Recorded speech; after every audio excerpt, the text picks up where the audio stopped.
Like তো মহাপাপ। Net ভালো আসছে না, এদিকেও পাপ আবার ওইদিকেও পাপ।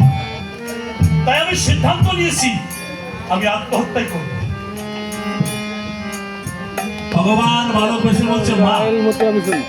আমি যখন ওই পথ দিয়ে আসছিলাম ওখানে দেখলাম একজন দোকানদার দোকান পেতে বসে আছে। আমি ওই দোকানদারের সন্ধান দিয়েছি, শুনেছি খুব ভালো মনের মানুষ। যদি কেউ মন থেকে দোকানদারের কাছে কিছু প্রার্থনা করে দোকানদার তার মনোবাসনা পূর্ণ করে। মৃত্যু তো হবেই মা, তুইও বলবি আমিও বলবো, তবে চেষ্টা করে দেখাই ভালো। আত্মহত্যা কেন করবি, একটু চেষ্টা তো কর। মা ধরা চিন্তা করে আর একটু চেষ্টা করে দেখি, যদি অতীত সেবাটা করে যেতে পারি। ঠিক আছে বাবা, আমি যাচ্ছি। ভগবান মাকে দোকানদারকে দেখিয়ে দিয়ে ওখান থেকে অন্তর্ধান হয়ে দোকানদার সেজে প্রতিবাদ বসেছে। বিভিন্ন মালামাল নিয়ে ভগবান দোকানদার হয়ে ভক্তের বাজারে বসেছে, দোকানদারি করবে।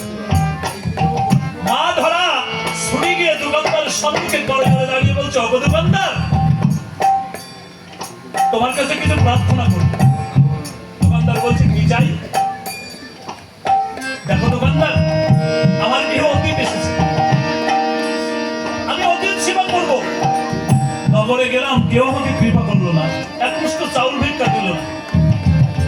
তাই তোমার কাছে আমি প্রার্থনা করছি, আমাকে কিছু চাউল আর ডাউল দাও। আমি কথা দিচ্ছি, জীবন দিয়ে হলো ওই ঋণ আমি একদিন শোধ করে যাব। দোকানদার এসে ভগবান বলছে, বাবা, ভবের বাজারে সবে মাত্র দোকান পেতে বসলাম, প্রথমেই যদি বাকি দিই জীবন ভর বাকি দিয়েই চলে যাবে। তাই বহুদিন খরিদ্দার হয়ে এমন বলিস না আমি বাকি দিতে পারবো না। ভগবান আমার মা ধরাকে বলছে, তুমি শোনো হে ধরা, এই হয় ধরা, কিছু দিব না বাকি,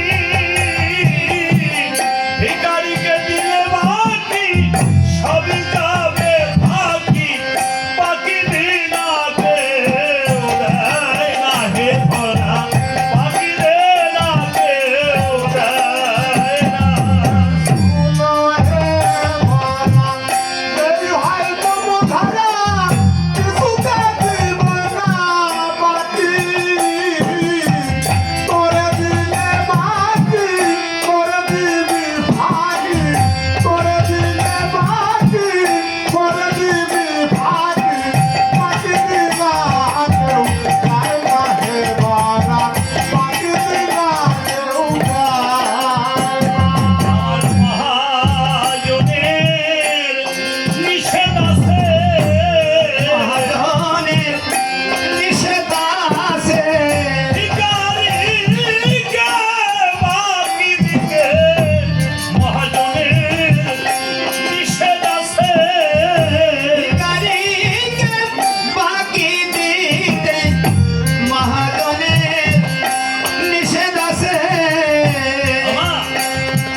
সে বলেছে কোনদিন কোন ভিখারিকে বাকি দিও না, তাহলে বাকিতে পড়বে।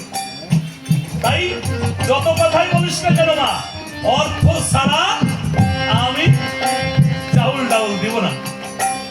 মা ধরা কি করলেন, দোকানদারের চরণে গিয়ে লুটিয়ে পড়লেন, হে দোকানদার, তুমি আমার পরপারের বান্ধব, আজকে যদি তুমি কৃপা করে আমাকে কিছু ভিক্ষা দাও তাহলে আমি পরপারের ব্যবস্থা করতে পারবো না। আমি যদি পরপারে যাই তোমাকেও পরপারে নিয়ে যাবো, কথা দিলাম। কৃপা করে আমাকে কিছু না কিছু ভিক্ষা দিতেই হবে। ভগবান মনে মনে চিন্তা করে, তাহলে মা তোমাকে পরীক্ষা করতে হবে, এবার তোমাকে পরীক্ষা করব। তাই ভগবান দোকানদার বসে বলছে, তুমি শোনো হে সুন্দরী,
তাহলে দেখ সবই পাবি যদি তোর এই বাম পয়োধার কেটে আমার হাতে গচ্ছিত রাখতে পারিস।